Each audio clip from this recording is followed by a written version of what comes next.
sentiment de joie, une, une récompense après tant d'années de carrière. Euh, j'ai commencé ma vie professionnelle au privé dans la journaliste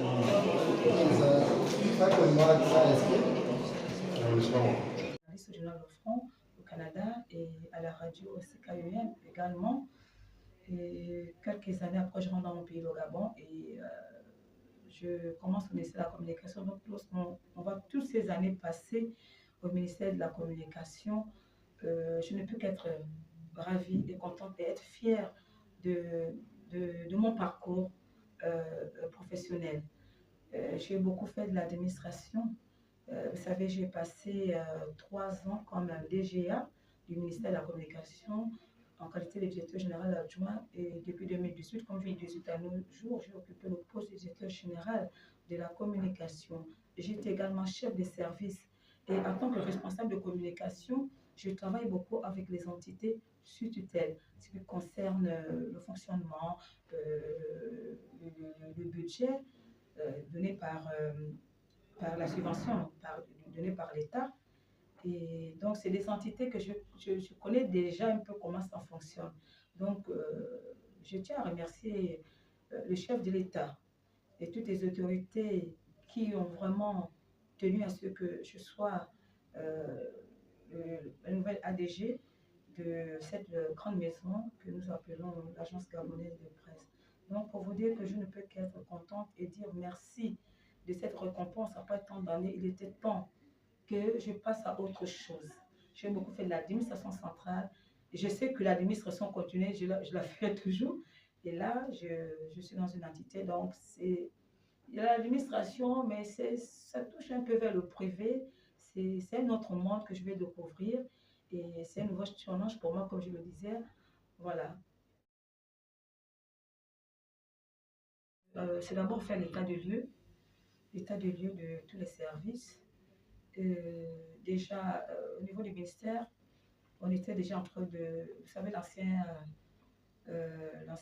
décret, c'est la loi, oui, décret numéro, plutôt, décret numéro 0328, hein, et nous sommes en train de réorganiser l'agence gabonaise de presse, donc le service direction centrale des affaires juridiques travaille en ce moment sur le nouveau test de l'agence gabonaise de presse.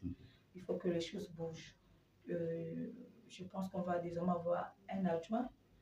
On va passer probablement à la direction générale. On peut continuer avec l'administration, direction générale. Je pense que c'est comme ça qu'il faut le dire. Parce que je pense qu'on évolue. Il va y avoir quelques directions également. On ne peut pas seulement avoir des services. Il va y avoir des directions. Donc, il y a déjà ce premier pan pour que les tests avancent plus rapidement. Et je vais regarder un peu tous les services. Je pense qu'il y a beaucoup de manquements.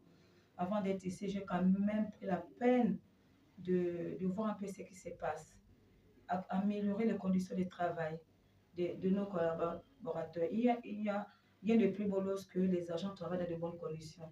Lorsqu'ils ne sont pas dans de bonnes conditions, ils vont toujours crier. Voilà. Et également, j'attache beaucoup de près à la formation. Je pense que nos collaborateurs ont besoin de bonnes formations dans de bonnes écoles. On va regarder au niveau de l'Afrique, on va regarder au niveau de notre pays également, et au niveau de l'Europe. Si on a des moyens, on pourra envoyer quelques-uns pour être bien formés. Il faut voir qu'aujourd'hui, avec les nouvelles technologies de l'information, les choses évoluent. Il y a un problème au niveau des ressources humaines. Et là, tout à l'heure, j'ai entendu mon prédécesseur lorsqu'il a dit, parce qu'il y a quelques années, la masse salariale avait quand même baissé. Et là, je constate qu'elle a beaucoup augmenté parce qu'il y a eu, beaucoup de Gabonais qui ont été embauchés ici. Déjà, sur quelle base? Parce que je sais qu'il y a quelques années, on avait demandé aux entités de d'abord stopper les recrutements. Et là, je vois que ça a repris. Il y a beaucoup de CDD, il y a beaucoup de CDI. Il y a des stagiaires qui sont en attente d'être embauchés. Je vais vous regarder tout ça. Est-ce qu'ils attendent des postes budgétaires? Est-ce que c'est la maison qui doit supporter? Si c'est la maison qui doit supporter, est-ce qu'on va tenir le coup pour payer leur salaire? La redevance audiovisuelle, déjà, elle ne vient pas chaque mois. Parfois, les entités peuvent faire 3, 4 mois. la relevance audiovisuelle. Et d'ailleurs, cette relevance audiovisuelle n'a pas été créée pour payer les salaires. Elle a été créée pour l'investissement. Aujourd'hui, elle sait que tout pour payer des salaires ou autre chose. Donc, vous voyez qu'il y a des difficultés. Voilà pourquoi je dis que c'est un challenge. J'espère qu'on aura des moyens pour pouvoir pallier à toutes ces difficultés-là.